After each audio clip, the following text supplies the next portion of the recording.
In today's episode of the Pathway Presents podcast, I have an interesting guest here with me today. I'm with David Swift, who is hailing over as a senior product marketing manager at Zenarate. And Zenarate is having a very interesting approach. I don't want to take too much away, guys, before we jump into this, but basically they're dealing with AI conversation simulation. And today I want to jump into what that actually means, right? How David is thinking about the product, but also how he's thinking about growth as a product marketing manager, and then learn a little bit about his journey in the product marketing world. So David, welcome to the show. Thank you. Great to be here. Awesome. Yeah. Give us that, 360 overview. What is Zenerate all about at first place? Well, I'd like to kind of set the stage with a statistic here that I like to use. It's about 75% of consumers still prefer human interaction to provide empathy and personalized experiences. And around 95% cite brand loyalty as tied to customer service. So this same statistic is echoed in so many publications. And what Zenarate does is it leans into that. So Zenarate's AI coach helps leading brands develop top performing customer facing teams through, like you alluded to, Lucas, AI conversation simulation. Zenarate customers include 7 of the top US financial institutions, 2 of the top 5 BPOs that serve large banks, and leading companies in healthcare technology and the service industry. So Zenarate's AI conversation simulation platform, to describe that a little bit more in depth, is a human-centered AI approach to help customer-facing teams like call center agents perform their best through highly realistic, immersive learning experiences. So the platform essentially is creating hyper-realistic simulations of any call or chat scenario. So a customer-facing team member can learn through practicing, solving problems, making mistakes, and building essential confidence for their role in communicating with customers. It's like a training environment, but without any of the risks of like a live call. And for, analogy purposes, you can think of it just like learning how to fly an airplane. Mastery of flying an airplane isn't achieved by taking tests and quizzes and watching videos. Rather, it's around active learning. And that is, practice. And that is the key to mastery. So it's almost the flight simulator for customer engagement. Makes a whole lot of sense. And it sort of bears the question, like, what are companies currently doing? Like, you mentioned obviously there's the risky route of putting people into the cold water. Like, what is the alternatives? How do they currently train, and how is this solution, changing their training operations? Yeah. So unlike a lot of companies, so what's going on right now is there's a lot of real-time coaching that happens during calls. It's called conversational intelligence is the space. But the issue there, it's a great way of improving customer experiences on the one-on-one with like a customer facing representative. And you can get all of these great insights in real time. Rather, though, than just doing that, the goal here is to make sure when your new hires arrive at your company in, say, a call center scenario, they have already reached this level of performance that allows them to be a top performer, and they're not learning on the job. So your agents are mastering best and required practices from at home or in office in a safe environment with their AI coach. And say like you have an underperforming tenured agent, or there's a new product that you've released and you want to upskill those agents to your best methods, they can use that AI coach and turn it on, and it provides them that real-time feedback in that safer environment. You don't have these stressors of hearing that you're doing something wrong in the moment, right? So training and contact center leaders, actually, before you go on these live calls, are receiving what we call a simulation scorecard, and it certifies the agents to take these live calls. So you have confidence in your teams as they're communicating with your customers. So does that make sense? It's really like the 100%. Ideal situation is the combination of conversation simulation, AI conversation simulation, and conversation intelligence. When you have both of those, I mean, you're delivering the best possible customer experience out the gate, and you have the help of the intelligence platform in the moment. Makes a whole lot of sense. Who would you say within those, customer success or customer support functions or businesses that are leveraging Zenerate? Maybe at first, like you alluded already slightly to it, but what types of businesses are picking up the solution, and then who within those companies is typically a champion for Zenerate? Yeah, absolutely. So really, it's the customer service leaders who are just focused on delighting every customer. I mean, customer experience, like I talked about in that first quote, is paramount to most leaders right now. It's driving revenue at this point, or operational leaders for that matter. Like a COO would be interested in this because it's training the entire customer engagement team. And then on another level, you think about training and coaching leaders. You have whole training organizations within a company that help upskill your employees and help with the onboarding process as well. But the reality is the people that it helps the most are the customer facing team members. Those users are so happy with this new solution because they're not sitting in their LMS and focusing on just PowerPoints and videos and taking tests and quizzes. Rather, they're getting real-time practice. And what we have found is our feedback is that users request more time with the AI coach versus so many other training methods, because it really is that active learning and immersive learning that they crave in order to do their jobs better and perform their best. Very cool. And how do these people, those leaders, how do they, learn about Zenerate? Like, what is the journey that they're going through? In other words, what are the key client acquisition channels that you guys leverage? Yeah, it's really a lot about online intent-based organic search right now. That's really huge for us. So clients find us when they want to improve performance of their agents and they want to do it through training. And there are so many solutions out there that give real-time feedback, like I've said, during an agent call. But when a client's looking to create a top performer before their first call, they find our solution.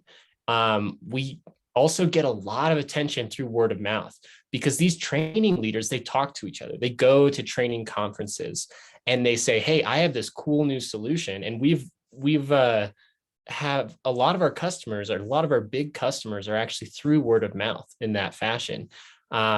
So which really lends to kind of our product-led growth strategy. And we are the #1 AI conversation simulation platform and leading the charge on this as a way to enhance customer-facing team performance. Very cool. And what role do you sort of attribute to the website when they're getting to know you guys? Like, in their journey, like it's a lot of intent-based search you mentioned. How do you think about the website? What role does it play in communicating that sort of rather new concept? Yeah, well, so I mean, the website is just kind of like our platform where we get to describe how amazing the technology is. And the website is really designed around demo request. So the main call to action is around demos. And the reason being is because we find that once someone actually gets inside a demo environment with our solution, they are just absolutely amazed that this technology even exists. So it kind of comes down to this kind of level of explaining, like once they understand that there's a solution out there that can solve their training needs and the business problem of just making sure that their employees are getting upskilled to the level that you want for your business, at least those customer facing employees, they see the value immediately. And so the website describes what we do, but really hosts the ability for visitors to request a demo from us. See, that makes sense. And what would you say, sort of, while we on talking about the page, like you as a product marketing manager, how do you look at the page? Like, what do you see sort of as a major strength of the website, maybe versus where do you see even room for further, development and improvement to bring the message across? Yeah, I think the strength of the website right now is helping describe outcomes to kind of the buying centers at the moment, but describing the outcomes based on how successful users of the software are through through specific measurement. So like a big thing for us is, we've measured that we can actually develop top performing customer facing teams to deliver 56% faster speed to proficiency, 33% higher customer satisfaction scores. And we even lower employee attrition significantly, up to 32% is what we've been tracking through this AI conversation simulation. So once they recognize that that's possible through a technology, and mind you, this technology is different from a lot of these conversation intelligence platforms in that there's no personal or account info and no IT integration needed. So Zenerate AI Coach requires you to just, like, for a pilot, there's no IT integration. For enterprise deployment, it's a standalone, and you're just feeding it stories and using these powerful algorithms that we have through natural language processing to develop these stories as a way to train your employees. So that's the message on the website. And I mean, essentially the next big step for us is just to keep diving into content that resonates and really get granular with some of the use cases that we've been supporting throughout the years. Super, super interesting. I want to sort of, switch gears slightly and learn more about you and your journey as a product marketer. So we spoke about Zenarate, what you guys are doing, sort of how you're approaching it, the technology in itself, a little bit how you're thinking about growth. Now I'm curious about your own position as a product marketing manager. Like, there's so much content on product marketing management out there. Like, how do you educate yourself? What are your go-to resources? Where do you like to read? Well, so I'm a Pragmatic Institute alumni. So I've taken 4 courses within the Pragmatic Institute. So I very much adhere to their frameworks within product marketing and product management. So they have an amazing resource hub with templates, and they have the alumni are able to communicate with each other and share best practices. So big fan of that area for product marketing. And for me, I mean, product marketing, like you said, there's a lot of ways that people can view this role, but really it's, we're distilling information to be consumed by internal functional groups as well as the market beyond, right? So it's about communicating with the product organization, communicating with sales, communicating with customer success, and then essentially communicating with the marketing, tactical, and execution team on how to best message what our product can do and how it's solving problems. Interesting. To wrap up sort of the interview for today, I have some rapid fire questions. Are you ready for those? Sure. What is the last book you read or the last podcast you listened to? Okay. Well, the last podcast I listened to was How I Built This, and it was the Numa T podcast. And that was great. It was just it was a brother sister, and they were creating this new tea company, and the way that they approached it was through delivering the best product possible. And that really resonates for me as a product marketing manager. It's communicating what the product can do in the best possible way.